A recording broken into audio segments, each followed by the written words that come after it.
जगत में प्रत्येक व्यक्ति को किसी ना किसी प्रकार की निर्बलता अवश्य होती है। जैसे कोई बहुत तेजी से दौड़ नहीं पाता तो कोई अधिक भार नहीं उठा पाता, कोई असाध्य रोग से पीड़ित रहता है तो कोई पढ़े हुए पाठों को स्मरण में नहीं रख पाता। ऐसे अनेकों उदाहरण और भी हैं।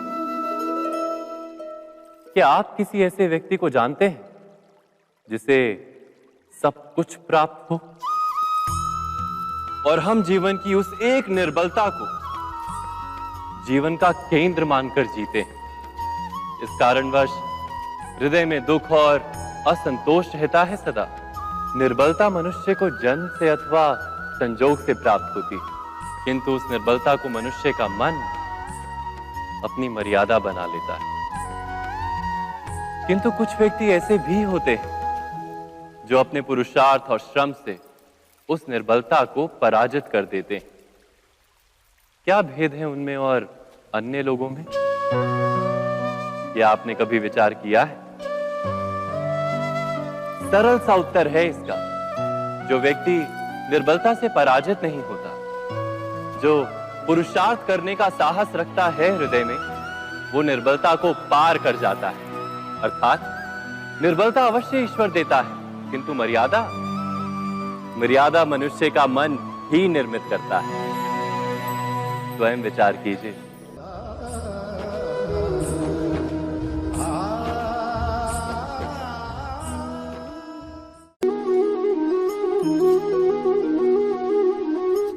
भविष्य का दूसरा नाम है संघर्ष। हृदय में आज इच्छा होती है और यदि पूर्ण नहीं हो पाती तो हृदय भविष्य की योजना बनाता है। भविष्य में इच्छा पूर्ण होगी ऐसी कल्पना करता रहता है, किंतु जीवन ना तो भविष्य में है ना अतीत में। जीवन तो इस क्षण का नाम, अर्थात इस क्षण का अनुभव ही जीवन का अनुभव। पर हम ये जानते हुए भी इतना सा सत्य समझ नहीं पाते। या तो हम बीते हुए समय के स्मरणों को घेर कर बैठे रहते हैं, या फिर आने वाले समय के लिए हम योजनाएं बनाते रहते हैं और जीवन जीवन बीत जाता है। एक सत्य यदि हम हृदय में उतार लें कि ना हम भविष्य देख सकते हैं, ना ही भविष्य निर्मित कर सकते हैं, हम तो केवल धैर्य और साहस के साथ भविष्य को आलिंगन दे सकते हैं, स्वागत कर सकते हैं भविष्य का। तो क्या जीवन का हर पल जीवन से नहीं भर जाएगा? स्वयं विचार कीजिए।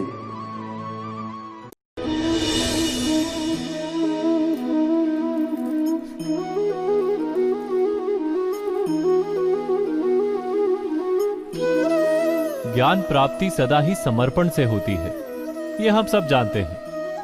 किंतु समर्पण का वास्तविक महत्व क्या है? क्या हमने कभी विचार किया? मनुष्य का मन सदा ही ज्ञान प्राप्ति में विभिन्न बाधाओं को उत्पन्न करता है। कभी किसी अन्य विद्यार्थी से ईर्ष्या हो जाती है, कभी पढ़ाए हुए पाठों पर संदेह जन्मता है और कभी गुरु द्वारा दिया गया दंड मन को अहंकार से भर देता है। नहीं, क्या ऐसा नहीं होता? न जाने कैसे कैसे विचार मन को भटकाते हैं और मन की इसी अयोग्य स्थिति के कारण हम ज्ञान प्राप्त नहीं कर पाते। मन की योग्य स्थिति केवल समर्पण से निर्मित होती है। समर्पण मनुष्य के अहंकार का नाश करता है। ईर्ष्या, महत्वाकांक्षा आदि भावनाओं को दूर कर हृदय को शांत करता है और मन को एकाग्र करता है। वास्तव में ईश्वर की सृष्टि में ना ज्ञान की मर्यादा है, ना ज्ञानियों की।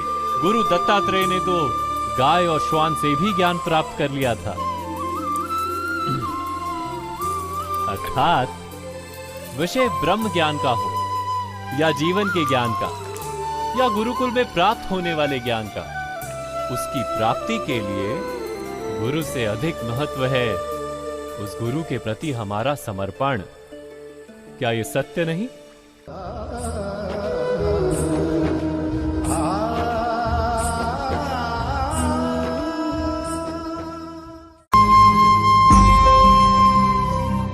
प्रत्येक मनुष्य के जीवन में ऐसा क्षण अवश्य आता है जब सारे स्वप्न, सारी आशाएं, सारे दृश्य ध्वस्त हो जाते हैं। जीवन के सारे आयोजन ही बिखर जाते हैं। एक और धर्म होता है और दूसरी ओर सुख। इसी को धर्म संकट कहते हैं। जब धर्म का वहन ही संकट हो और धर्म का त्याग ही सुख हो। विचार कीजिए, कभी किसी स्वजन के विरुद्ध सत्य बोलने का अवसर प्राप्त हो जाता है, कभी ठीक दरिद्रता के समय सरलता से चोरी करने का मार्ग प्राप्त हो जाता है, कभी किसी शक्तिशाली राजनेता या राजा के कर्मचारी का अधर्म प्रकट हो जाता है। सबके जीवन में ऐसी घटना बनती ही रहती है। अधिकतर लोग ऐसे किसी क्षण को धर्म संकट के रूप में जान ही नहीं पाते। हमें किसी प्रकार के संघर्ष का अनुभव ही नहीं होता। सहजता से सुख की ओर खींचे चले जाते हैं, जैसे मक्खी गुड़ की ओर खींची चली जाती। वास्तव में धर्म संकट का क्षण ईश्वर के निकट जाने का क्षण होता है। यदि हम संघर्षों से भयभीत ना हो, सुख की ओर आकर्षित ना हो, अपने धर्म पर दृढ़ रहे, तो ईश्वर का साक्षात्कार दूर नहीं।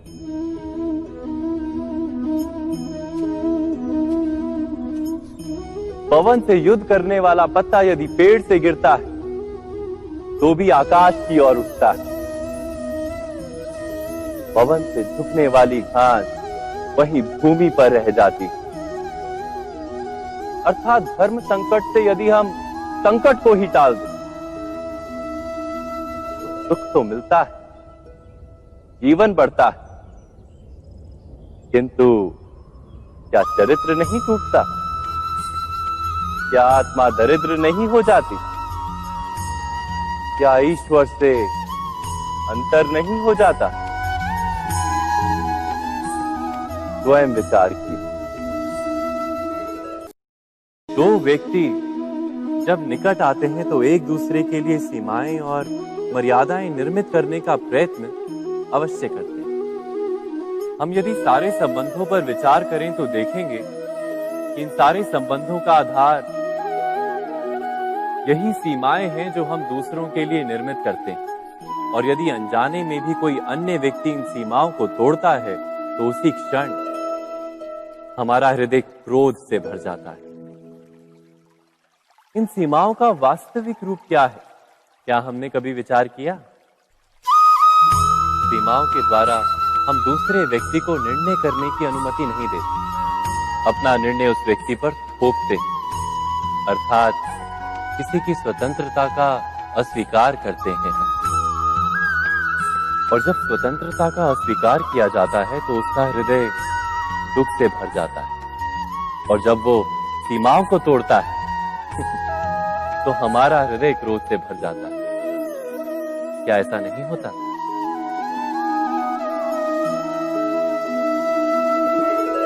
पर यदि एक दूसरे की स्वतंत्रता का सम्मान किया जाए तो किसी मर्यादाओं या सीमाओं की आवश्यकता ही नहीं होती। अर्थात जिस प्रकार स्वीकार किसी संबंध का देह है, क्या वैसे ही स्वतंत्रता किसी संबंध की आत्मा नहीं? स्वयं विचार कीजिए।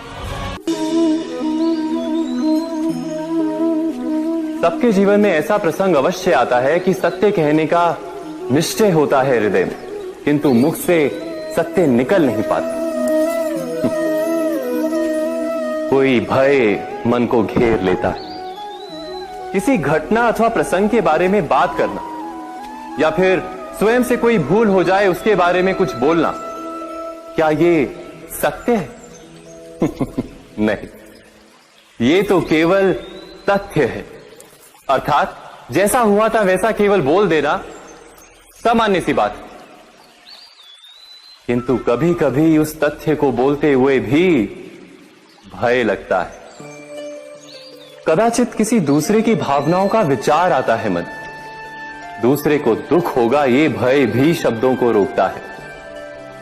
तो ये सत्य क्या है? क्या हमने कभी विचार किया है? जब भय रहते हुए भी कोई तथ्य बोलता है तो वो सत्य कहलाता है। वास्तव में सत्य कुछ और नहीं, केवल निर्भयता का दूसरा नाम है। और निर्भय होने का कोई समय नहीं होता, क्योंकि निर्भयता आत्मा का स्वभाव है। अर्थात क्या प्रत्येक क्षण सत्य बोलने का क्षण नहीं होता?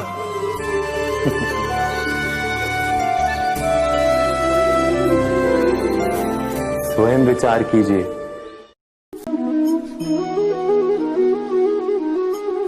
श्रेष्ठता का क्या अर्थ है? श्रेष्ठता का अर्थ है दूसरों से अधिक ज्ञान प्राप्त करना। अर्थात मूल्य इस बात का नहीं कि स्वयं कितना ज्ञान प्राप्त किया, मूल्य इस बात का है कि प्राप्त किया हुआ ज्ञान अन्य लोगों से कितना अधिक है। अर्थात श्रेष्ठता की इच्छा ज्ञान प्राप्ति को भी एक स्पर्धा बना देती है। और स्पर्धा में विजय अंतिम कब होती है?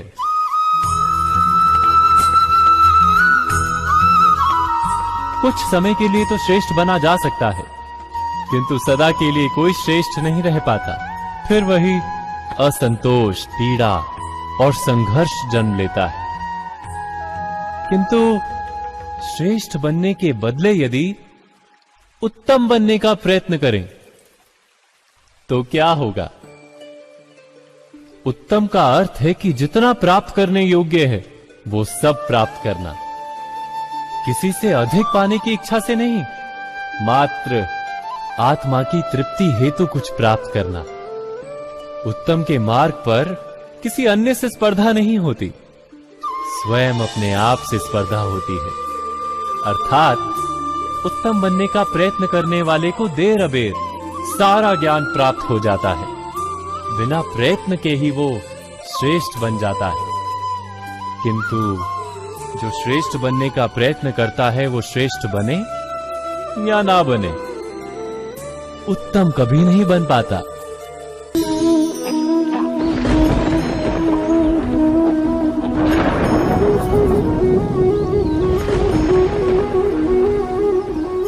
सपनों और पूर्वाभासों के आधार पर हम भविष्य के सुख दुख की कल्पना करते हैं। भविष्य के दुख का कारण दूर करने के लिए हम आज योजना बनाते हैं। किंतु कल के संकट को आज निर्मूल करने से हमें लाभ मिलता है या हानि पहुंचती है? ये प्रश्न हम कभी नहीं करते। सत्य तो ये है कि संकट और उसका निवारण साथ जनते हैं, व्यक्ति के लिए भी और सृष्टि के लिए भी। नहीं, आप अपने भूतकाल का स्मरण कीजिए, इतिहास को देखिए, आप तुरंत ही ये जान पाएंगे कि जब जब संकट आता है तब तब उसका निवारण करने वाली शक्ति भी जन्म लेती है। यही तो जगत का चलन है। वस्तुतः संकट ही शक्ति के जन्म का कारण है। प्रत्येक व्यक्ति जब संकट से निकलता है तो एक पद आगे बढ़ा होता है, अधिक चमकता है, आत्मविश्वास से अधिक भरा होता है, न केवल अपने लिए अपितु विश्व के लिए भी। क्या ये सत्य नहीं? वास्तव में संकट का जन्म है एक अवसर का जन्म, अपने आप को बदलने का, अपने विचारों को ऊंचाई पर करने का अवसर, अपनी आत्मा को बलवान और ज्ञान मंडित बनाने का अवसर। जो ये कर पाता है उसे कोई संकट नहीं होता, किंतु जो ये नहीं कर पाता वो तो स्वयं एक संकट है विश्व के लिए। विचार कीजिए।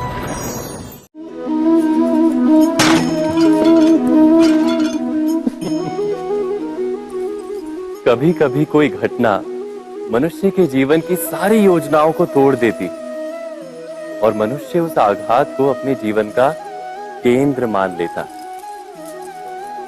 पर क्या भविष्य मनुष्य की योजनाओं के आधार पर निर्मित होते हैं? नहीं। जिस प्रकार किसी ऊंचे पर्वत पर सर्वप्रथम चढ़ने वाला उस पर्वत की तलाई में बैठकर जो योजना बनाता है, क्या वही योजना उसे उस पर्वत की चोटी तक पहुंचाती है? नहीं। वास्तव में वो जैसे जैसे ऊपर चढ़ता है वैसे वैसे उसे नई नई चुनौतियां, नई नई विडंबनाएं, नए नए अवरोध मिलते हैं। प्रत्येक पद पर वो अपने अगले पद का निर्णय करता है। प्रत्येक पद पर उसे अपनी योजनाओं को बदलना पड़ता है। कहीं पुरानी योजना उसे खाई में ना ढकेल दे। वो पर्वत को अपने योग्य नहीं बना पाता, केवल स्वयं को पर्वत के योग्य बना सकता है।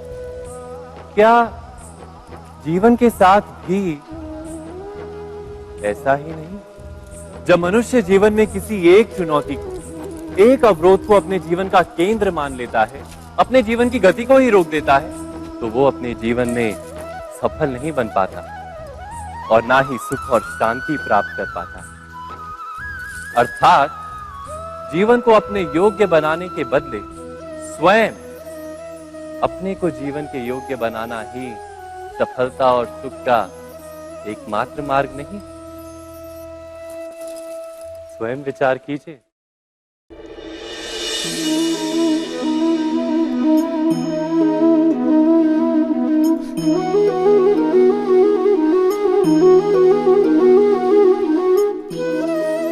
जीवन का हर क्षण निर्णय का क्षण होता है। प्रत्येक पद पर दूसरे पद के विषय में कोई निर्णय करना ही पड़ता है और निर्णय अपना प्रभाव छोड़ जाता है। आज किए गए निर्णय भविष्य में सुख अथवा दुख निर्मित करते हैं, ना केवल अपने लिए, अपने परिवार के लिए भी, आने वाली पीढ़ियों के लिए भी। जब कोई दुविधा सामने आती है तो मन व्याकुल हो जाता है, अनिश्चय से भर जाता है। निर्णय का वो क्षण युद्ध बन जाता है और मन बन जाता है युद्ध भूमि। अधिकतर निर्णय हम दुविधा का उपाय करने के लिए नहीं, केवल मन को शांत करने के लिए लेते हैं। पर क्या कोई दौड़ते हुए भोजन कर सकता है? नहीं। तो क्या युद्ध से जूझता हुआ मन कोई योग्य निर्णय ले पाएगा?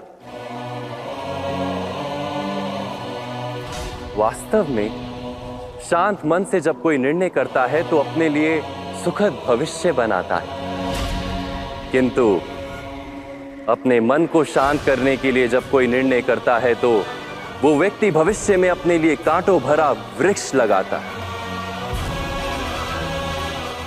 स्वयं विचार कीजिएगा।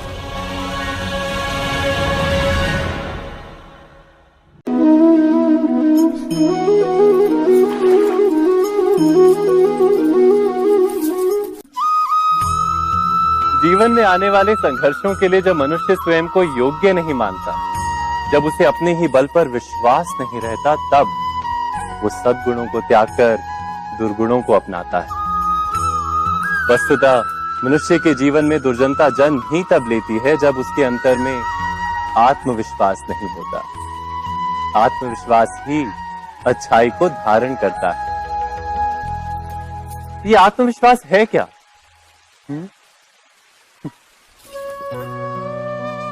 जब मनुष्य ये मानता है कि जीवन का संघर्ष उसे दुर्बल बनाता है, तो उसे अपने ऊपर विश्वास नहीं रहता।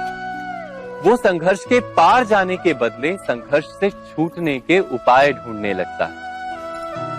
किंतु जब वो ये समझता है कि ये संघर्ष उसे अधिक शक्तिशाली बनाते हैं, ठीक जैसे व्यायाम करने से देह की शक्ति बढ़ती, तो प्रत्येक संघर्ष के साथ उसका उत्साह बढ़ता है। अर्थात आत्मविश्वास और कुछ भी नहीं, मन की स्थिति, जीवन को देखने का दृष्टिकोण मात्र है। और जीवन का दृष्टिकोण तो मनुष्य के अपने वश में होता है। स्वयं विचार कीजिए।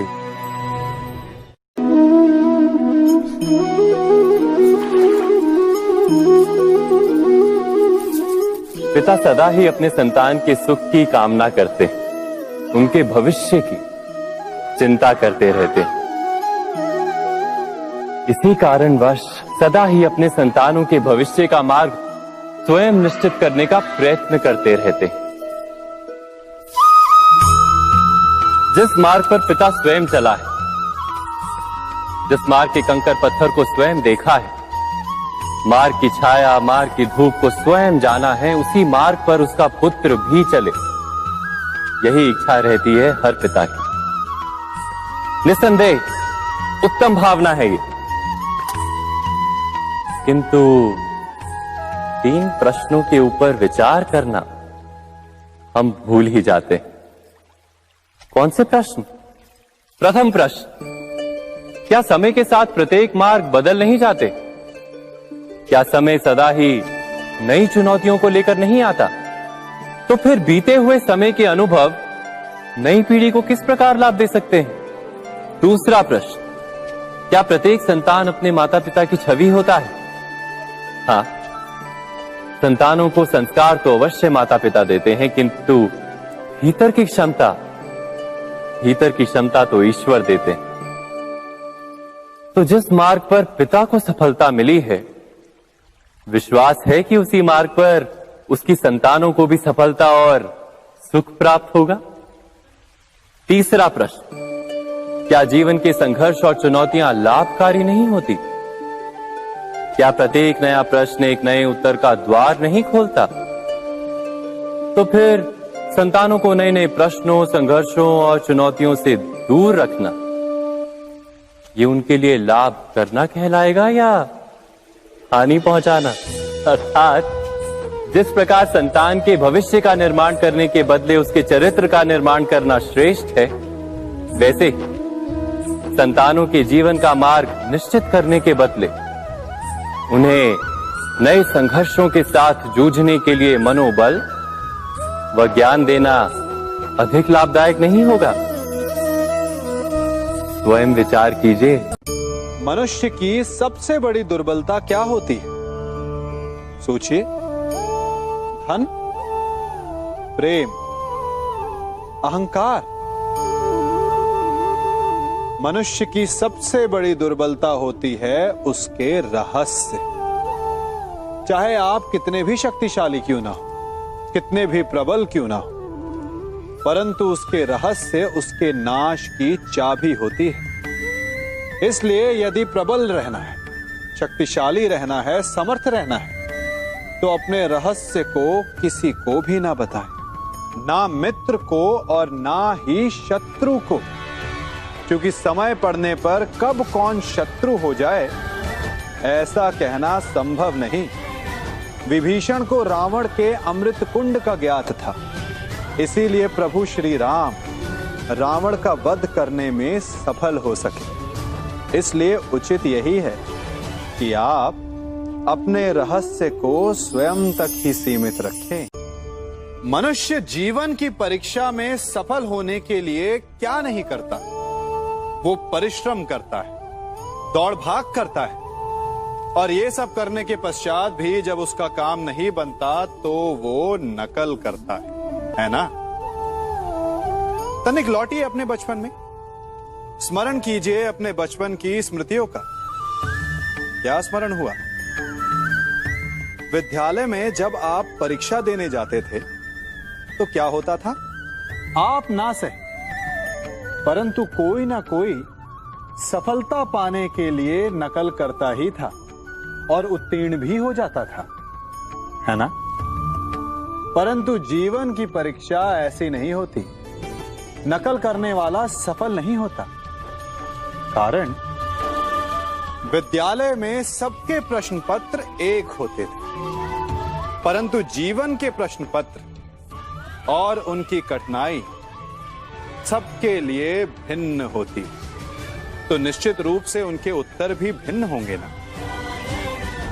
इसलिए यदि आपको जीवन में सफलता पानी है तो नकल ना कीजिए, स्वयं के प्रश्नों का उत्तर स्वयं ढूंढिए और सफलता आपकी ही होगी। मनुष्य का जीवन हार और जीत विजय और पराजय, सफलता और असफलता के मध्य झूलता रहता है। आपके साथ भी ऐसा होता होगा, है ना?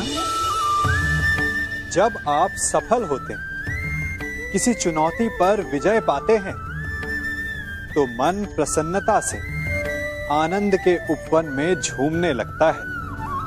और जब आप असफल होते हैं, तब मन दुख और पीड़ा के सागर में डूबने लगता है। परंतु वास्तव में सफलता और असफलता है क्या? तनिक ध्यान से सोचिए। ये केवल हमारी मनोस्थिति मात्र है। हमारी पराजय तब नहीं होती जब हमारा शत्रु विजय प्राप्त कर ले। हमारी पराजय तब होती है जब हम पराजय स्वीकार कर लें। हम असफल तब नहीं होते जब हम लक्ष्य ना पा सके। हम असफल तब होते हैं जब हम प्रयास करना बंद कर दें। इसलिए प्रयास करते रहें और हार ना मानें, क्योंकि जिस दिन आप हार स्वीकारना बंद कर देंगे, जीत आपके चरणों में होगी।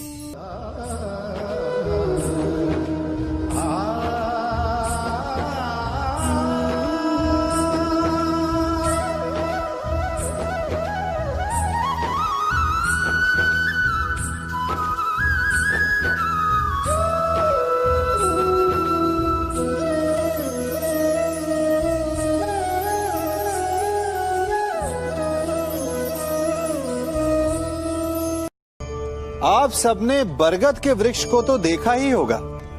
क्या आपको ज्ञात है, बरगद के वृक्ष के बीज का आकार राई से भी छोटा होता है, परंतु बरगद का वृक्ष संसार के महाकाय वृक्षों में जाना जाता है। जब उसका जन्म होता है, तब उसमें वो जटाएं, वो शाखाएं नहीं होती, परंतु जैसे जैसे उसका विस्तार होता है, जैसे जैसे वो अधिक शाखाओं का भार उठाता है, अधिक पत्तियों का सृजन करता है, वैसे वैसे उसकी शाखाएं जटाएं बनकर जड़ तक पहुंचती है और इस वृक्ष को सहारा देती है। ये जीवन का बहुत महत्वपूर्ण पथ है। बिना लोभ लालच शुभ कार्य करें, अन्य लोगों की सहायता करें। धीरे धीरे आपने जिनकी सहायता की, वो आपके सहायक बनते जाएं, आपकी जड़ों को और बलशाली बनाएंगे, आयु मान और आकार बढ़ाएंगे। सहजीवन, सहायता और निष्काम कर्म आपको मृत्यु के पश्चात भी मरने नहीं देगा, आपको अमर रखेगा। हमारा शरीर प्रकृति का एक महान आविष्कार है। इससे जटिल संरचना संसार में और कोई नहीं। हमारा शरीर जितना जटिल है, यदि इसे ठीक से जाना जाए तो इससे अधिक सरल ज्ञान देने वाला और कोई नहीं। हमारे शरीर में 5 इंद्रियां होती हैं, जो हमें भाव, गुण और वस्तुओं का बोध कराती हैं। हमारे पास आंखें हैं, नाक है, स्पर्श के लिए त्वचा है, कान है और जीभा है। सबका भिन्न भिन्न कार्य है।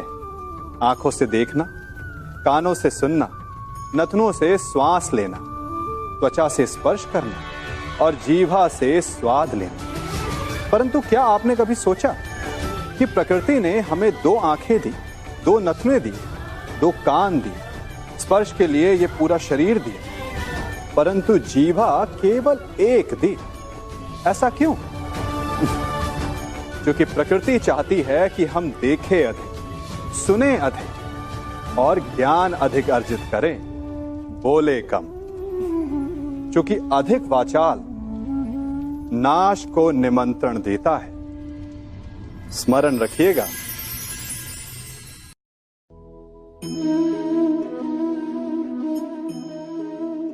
ये सदा यही कहते आए कि यदि आगे बढ़ना है तो अपनों का साथ दो। सत्य कहते हैं, अपनों का साथ देना ही चाहिए। परंतु साथ देने से पूर्व ये अवश्य पहचान लेना चाहिए कि अपने हैं कौन। क्या अपने वही होते हैं जिनके साथ हमारा रक्त संबंध होता है, या अपने मित्र? अपने वो होते हैं जो हमें सद्कार्य के लिए प्रेरित करें, हमें आगे बढ़ाएं, हमारा साथ दें।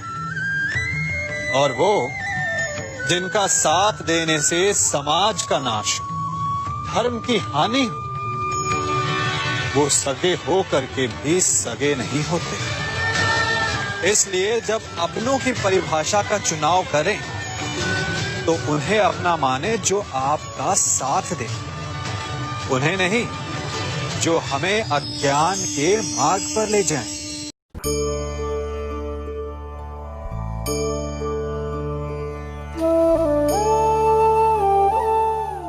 आप जिनसे प्रेम करते हैं सदा उनके समीप रहना चाहते हैं, नहीं चाहते कि कभी अपनों से दूर होना पड़े, बिछड़ना पड़े।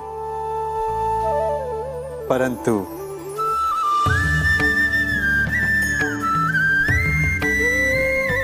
एक समय के पश्चात अपनों से दूर हो जाना उन्नति के लिए आवश्यक है।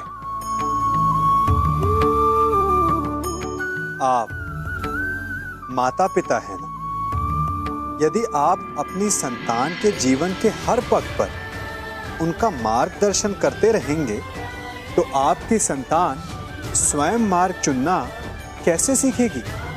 मार्ग के कांटों से स्वयं को बचाना कैसे सीखेगी? इसीलिए एक समय के पश्चात अपनों से बनाई गई दूरी सदा लाभदायक रहती है। आज मैं आप सबको एक कथा सुनाता हूं। एक दिन प्रातः एक व्यापारी अपने घर से निकला। घर से निकलते ही एक बिल्ली ने उस व्यापारी का मार्ग काट दिया। व्यापारी घबरा गया, वो फिर से घर लौट गया और शुभ घड़ी की प्रतीक्षा करने लगा। और जब वो पुनः अपने घर से निकला तब वो वाहन जा चुका था जिससे राजा तक पहुंचकर उसे भेंट देनी थी। राजा को भेंट नहीं मिली। राजा क्रोधित हो गए। राजा ने उस व्यापारी का व्यापार बंद करवा दिया। इस कारण व्यापारी क्रोधित होकर घर पर अपनी पत्नी से लड़ बैठा।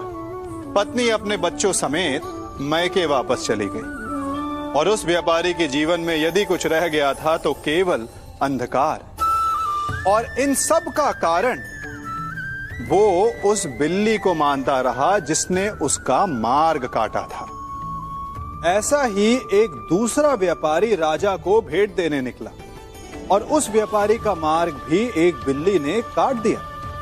वो व्यापारी तनिक घबराया, परंतु उसने आगे बढ़ना अधिक उचित समझा। राजा तक वो समय पर पहुंचा। उसने राजा को भेंट दी। राजा प्रसन्न हुए और राजा ने व्यापारी को अपना व्यापार बढ़ाने की अनुमति दी, स्वर्ण आभूषण दी। जब व्यापारी घर पर पहुंचा तो पत्नी को आभूषण और अपने बच्चों को देने के लिए वस्त्र थे उसके पास। हर ओर प्रसन्नता थी। समझ रहे हैं ना? दोनों के साथ एक ही प्रकार की घटना हुई, परंतु दोनों की प्रतिक्रिया भिन्न थी। ऐसा ही हमारा जीवन भी है।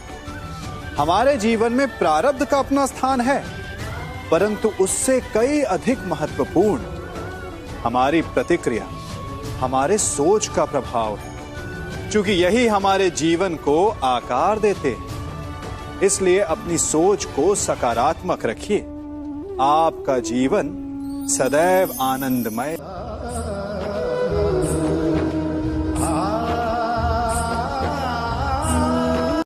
हम सभी अपने जीवन में कोई ना कोई कार्य करते हैं। कार्य करते हैं तो थकान की अनुभूति होती है और यदि थकान ना उतरे तो कार्य करने का मन नहीं करता। हम आशा करते हैं कि कदाचित एक दिन में 24 के स्थान पर 26 घंटे होते तो आराम करने के लिए हमें और अधिक समय मिल जाता। हमें ऐसा अनुभव होता है कि हम बहुत अधिक कार्य कर रहे हैं, है ना? परंतु क्या आपने कभी सोचा है कि जो लोग संसार में सफल हैं, उनके पास भी सफल होने के लिए दिन में केवल 24 घंटे थे। तो फिर वो सफल क्यों हैं? इसका एक छोटा सा रहस्य है। वो कार्य चुनते हैं जो उन्हें प्रिय है, जिसे करने में उन्हें आनंद आता है। उन्हें लगता ही नहीं कि वो कार्य कर रहे हैं, उन्हें लगता है कि वो प्रतिपल आनंद मना रहे हैं। और जब आप आनंद मनाते हैं तो थकान कैसी? इसलिए यदि आप जीवन में कोई भी कार्य करें तो वो आपके मन को भाना चाहिए, या जो कार्य आप कर रहे हैं उसे अपने मन को भा देने दो। सफलता आपको मिलेगी। कभी सोचा है हमारा जीवन भी उस रेत की घड़ी की भांति है? जो रेत नीचे गिर चुकी है वो हमारा अतीत है, जो अब भी ऊपर है वो हमारा आने वाला भविष्य है, और वर्तमान ये संकुचित स्थल है जहां से धीरे धीरे करके रेत गिर रही है। अर्थात हमारे पास जीने के लिए यही एक क्षण है। उसका उपयोग कैसे करना है ये हम पर निर्भर करता है। जो बीत गया उसका दुख मनाना है, या जो भविष्य में होने वाला है उसकी प्रतीक्षा में क्रोध करना है। सब कुछ करने के लिए यही एक क्षण है। प्रसन्न रहना है तो उसके लिए भी यही एक पल है। प्रतीक्षा करते रहोगे तो ये पल भी भूतकाल में बदल जाएगा। इसलिए आनंद के लिए, परोपकार के लिए प्रतीक्षा ना कीजिए। आपके पास जो पल है उनका भरपूर सदुपयोग कीजिए, क्योंकि इस घड़ी को पलटकर आप फिर से समय अवश्य गिन सकते हैं, परंतु अपना बीता हुआ समय आप वापस नहीं लौटा पाएंगे।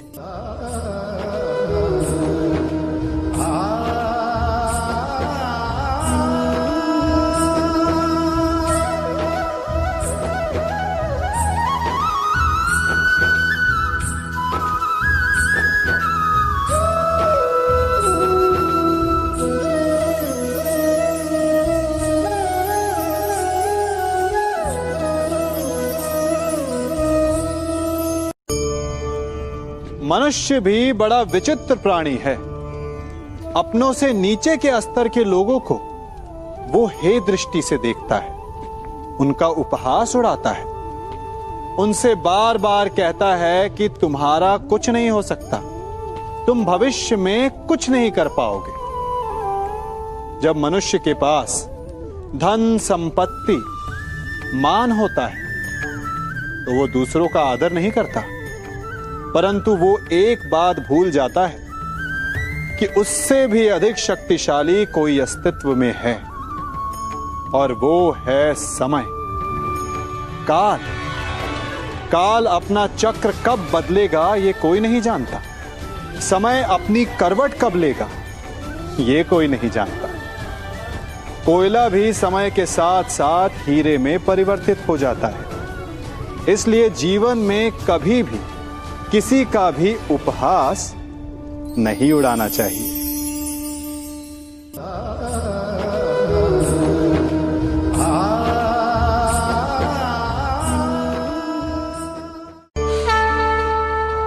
गर्व, अभिमान और अहंकार, ये तीनों सुनने में एक जैसे लगते हैं, परंतु तीनों का अर्थ भिन्न होता है और परिणाम भी। तीनों का आरंभ प्रेम से होता है। स्वयं से प्रेम, परिश्रम हमारे मन में गर्व को जन्म देता है, और सफलता अभिमान जगाती है। यहां तक ठीक है, परंतु जब ये भावना अहंकार बन जाती है तब वो समस्या बन जाती है, क्योंकि सबसे बुरा अंत अहंकारी का ही होता है। परंतु मनुष्य के लिए पहेली यही है कि पहचाना कैसे जाए कि अहंकार जग गया है और उसका दमन आवश्यक है। इसका उत्तर मैं नहीं, आपका मन देगा। जब तक आप स्वयं से प्रसन्न हैं, जब तक आप सबसे ऊंचा उठने का प्रयास कर रहे हैं, तब तक ठीक है। परंतु जब आपके मन में दूसरों को नीचा समझने का भाव आ जाए तो सावधान हो जाइए, क्योंकि यही अहंकार है जो वास्तव में आपको हीन कर रहा है।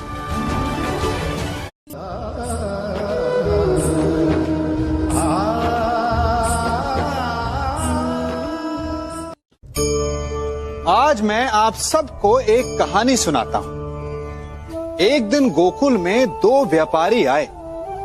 एक व्यापारी शहद का था, बड़ा मीठा शहद था उसका, परंतु वो गोकुल में टिक नहीं पाया। उसके व्यापार ने घाटा खाया और शीघ्र ही वो गोकुल छोड़कर चला गया। और दूसरा व्यापारी मिर्च का था। पहले दिन वो एक पोटली लाया और दूसरे ही दिन वो पूरी बैलगाड़ी भर कर लाया। और धीरे धीरे पूरी मथुरा में उसकी धाक जम गई। मुझे बड़ा आश्चर्य हुआ, तो मैंने बाबा से पूछा कि ऐसा क्यों कि एक मीठे शहद का व्यापारी कंगाल हो गया और एक मिर्च का व्यापारी धीरे धीरे नगर सेठ बन गया। बाबा मुस्कुराए और उन्होंने कहा कि मीठी बोली बोलने वाले की तीखी मिर्च भी बिक जाती है, और जो कड़वी बोली बोलता है उसका मीठा शहद भी नहीं बिकता। वाह, कितने उत्तम विचार हैं उनके, और उचित ही है। मनुष्य अपने जीवन में सदैव अपने वचनों से उठता है और अपने वचनों से ही गिरता है। इसलिए अपने जीवन में सदैव मीठी बोली बोलने का प्रयास कीजिए, आपका जीवन सरल हो जाएगा। मनुष्य की सबसे बड़ी दुर्बलता क्या होती है? सोचिए। धन, प्रेम, अहंकार। मनुष्य की सबसे बड़ी दुर्बलता होती है उसके रहस्य। चाहे आप कितने भी शक्तिशाली क्यों ना हो, कितने भी प्रबल क्यों ना हो, परंतु उसके रहस्य उसके नाश की चाबी होती है। इसलिए यदि प्रबल रहना है, शक्तिशाली रहना है, समर्थ रहना है, तो अपने रहस्य को किसी को भी ना बताएं, ना मित्र को और ना ही शत्रु को, क्योंकि समय पड़ने पर कब कौन शत्रु हो जाए ऐसा कहना संभव नहीं। विभीषण को रावण के अमृत कुंड का ज्ञात था, इसीलिए प्रभु श्री राम रावण का वध करने में सफल हो सके। इसलिए उचित यही है कि आप अपने रहस्य को स्वयं तक ही सीमित रखें।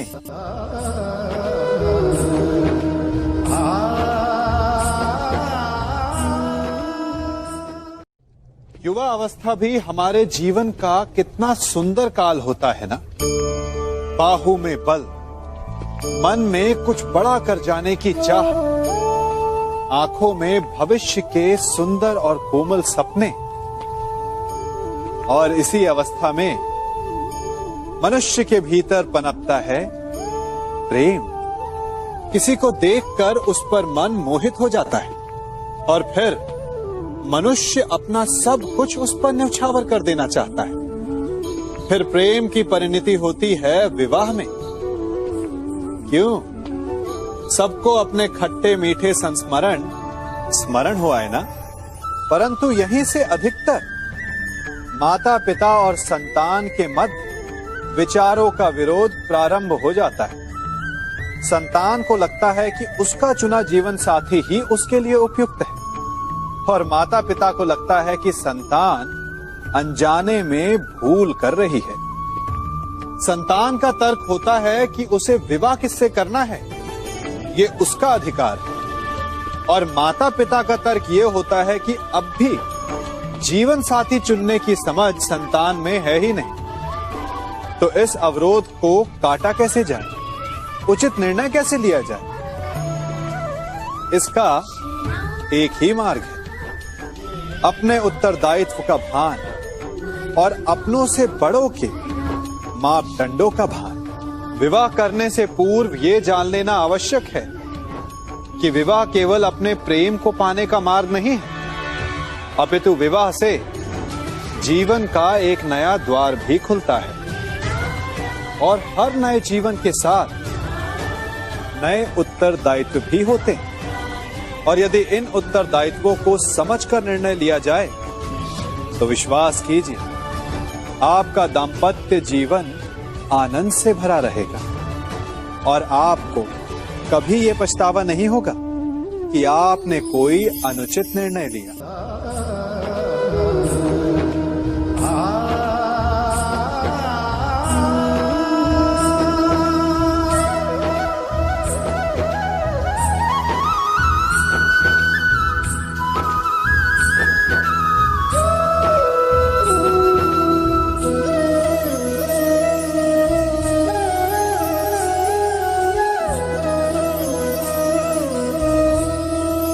जब सागर का जल वाष्प बनकर उड़ता है तब वो हमें दिखाई नहीं देता। मेघ उस जल को अपने भीतर छिपा लेते हैं, लंबी यात्रा करते हैं, प्रयास करते हैं कि वो जल सदा उनके भीतर छिपा रहे, परंतु जब वायु का वेग उन्हें उड़ाकर किसी पर्वत से ले जाकर के टकरा देता है, तब उन मेघों को बरसना ही पड़ता है, क्योंकि यही नियति है, यही प्रकृति है। क्योंकि जल को सागर में जाकर मिलना ही है।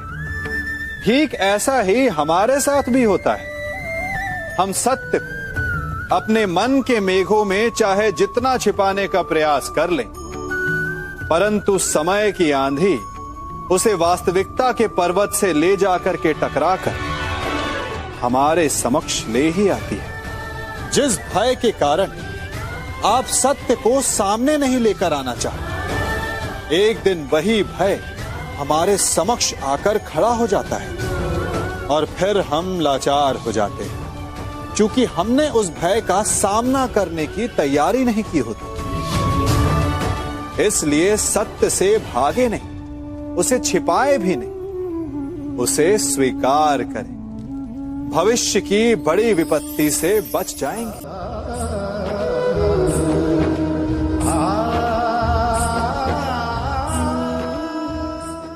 कभी कभी आप सबके जीवन में एक ऐसी विचित्र समस्या अवश्य आती है कि शक्तिशाली के समक्ष मौन हो जाओ। कि उस शक्तिशाली से विवाद करने से बचने के लिए आप मौन रह जाते। मानता हूं, ऐसा करने से आप एक विवाद से बच जाते, एक संघर्ष से बच जाते, परंतु ऐसा बचाव एक बड़े संघर्ष को जन्म दे देता है। कैसे? हमारा मौन रहना अनजाने में उसका समर्थन बन जाता है, और वो स्वयं को अधिक शक्तिशाली अनुभव करता है, और यहां से हमारा दमन प्रारंभ हो जाता है। एक के बाद एक हम अन्याय में अनचाहे रूप से सम्मिलित होते चले जाते हैं। तो इसका तोड़ क्या है? ये समझने के लिए ये जानना आवश्यक है कि ऐसी कौन सी बात है जो आपको विरोध करने से रोकती है।